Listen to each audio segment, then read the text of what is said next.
Hi, this is the first part of the chemistry lesson with the topic, representing organic molecules. After completing this lesson, students should be able to explain the structural theory of organic compounds, explain types of chemical formulas, deduce the empirical and molecular formulas. Let's start with the lesson. In the first part, we will explain the structural theory of organic compounds. This theory offers an understanding of how atoms are linked together to create an organic compound. It arose from the individual research of Budorov, Kekulé, and Cooper between 1857 and 1861. First principle. Every atom is characterized by a specific bond-forming capability, which is explained through the valence concept. Carbon possesses a valence of 4, thus being tetravalent. In its outermost electron shell, carbon contains 4 electrons. Hydrogen exhibits a valence of 1, designating it as monovalent. Its outermost electron shell comprises a single electron. Oxygen manifests a valence of 2, denoting its divalent nature. Although oxygen has 6 electrons in its valence shell, only 2 of these participate in chemical bonding. Halogens display a valence of 1, rendering them monovalent. These elements contain 7 electrons in their outermost shell. However, only the unpaired electron engages in bonding within organic compounds. Nitrogen has a valence of 3, making it trivalent.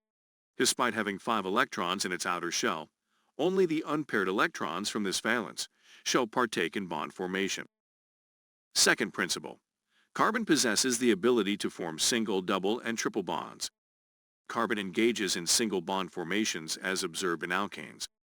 Carbon forms double bonds in compounds such as alkenes and carbonyl compounds.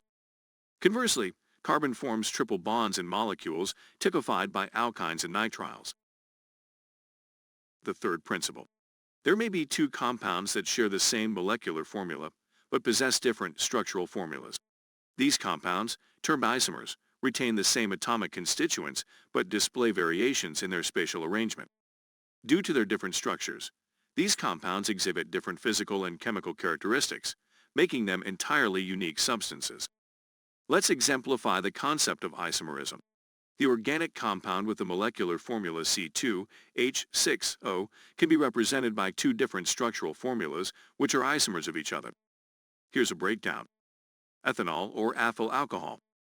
In ethanol, one hydrogen atom of ethane is replaced by a hydroxyl group. It is a primary alcohol and is commonly used as a solvent, disinfectant, and the intoxicating agent in alcoholic beverages. Dimethyl ether. Dimethyl ether has 2 methyl groups attached to an oxygen atom. It's an ether, and it is used as a propellant in aerosol products and recently as a replacement for propane in fuel applications. Both compounds have the same number of carbons, hydrogens, and oxygens, but the atoms are arranged differently in each molecule. This difference in structural arrangement leads to them being different compounds with distinct chemical and physical properties, showcasing the phenomenon of structural isomerism. There are 3 types of chemical formulas used in chemistry. First, empirical formula expresses the simplest ratio between atoms in the molecule. For example, glucose, which has a molecular formula of C6H12O6, the empirical formula is C1H2O1. Second, molecular formula expresses the real number of atoms in the molecule. For example, benzene has a molecular formula C6H6, but this doesn't tell us about its ring structure or how the carbon and hydrogen atoms are connected. Third, structural formula expresses the real number of atoms in the molecule and the way how they are bonded together. Using our previously discussed isomers as a reference point, they share an identical molecular formula, C2H6O, yet diverge in their structural representations. This underscores the limitation of relying solely on empirical and molecular formulas for delineating organic molecules. Consequently, the structural formula emerges as indispensable and predominantly employed in organic chemistry. We will talk in detail about structural formula in the next lesson. Let's solve the following exercise to recall how are calculated the empirical and molecular formulas of chemical compounds. An organic compound with a molar mass of 88 grams per mole is composed of 54.55% carbon, 36.35% oxygen, and 9.1% hydrogen in terms of mass. A. Calculate its empirical formula. B. Calculate its molecular formula. Well, let's start with question A. As we said previously, the empirical formula shows the simplest ratio between atoms in the molecule. Since we know the molar mass of the compound and the percent composition in terms of mass, we can proceed as follows. Step 1. Calculate the mass of each element in 1 mole of compound. The mass of carbon is equal to the mass percent of carbon times the molar mass of the compound.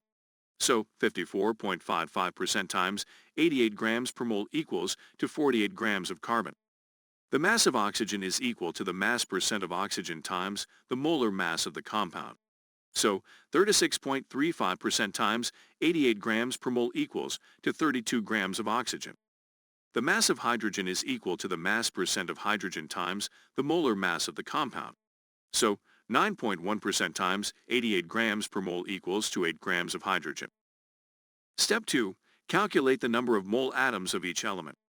The number of moles of carbon is the mass of carbon, 48 grams, over the molar mass of carbon, 12 grams per mole, is equal to 4 mole atoms of carbon.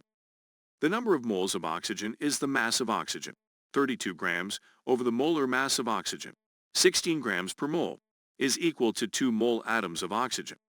The number of moles of hydrogen is the mass of hydrogen, 8 grams, over the molar mass of hydrogen, 1 gram per mole, is equal to 8 mole atoms of hydrogen. Step 3. Divide with the smallest value to calculate the smallest ratio. Dividing all values by the smallest value, which is 2, facilitates the determination of the empirical formula. The number of carbon atoms in the empirical formula is 4 over 2 equals 2 carbon atoms. For oxygen, 2 over 2 equals 1 oxygen atom. For hydrogen, 8 over 2 equals 4 hydrogen atoms. Thus, the empirical formula of this compound is C2H4O1. Question B. Calculate its molecular formula. The molecular formula of a chemical compound is equal. The empirical formula of the compound times the ratio of the molar mass of the molecular formula with the molar mass of the empirical formula. The empirical formula is C2H4O1, and its molar mass is 2 times 12 plus 4 times 1 plus 1 times 16 equals 44 grams per mole. The molar mass of the molecular formula is given above. The molecular formula is C2H4O times 88 over 44 grams per mole equals C2H4O times 2 equals C4H8O2. So the molecular formula of this organic compound is C4H8O2. In the first part of this lesson, we successfully learned about the representation of the organic molecules. We are able now to explain the structural theory of organic compounds, explain types of chemical formulas, deduce the empirical and molecular formula,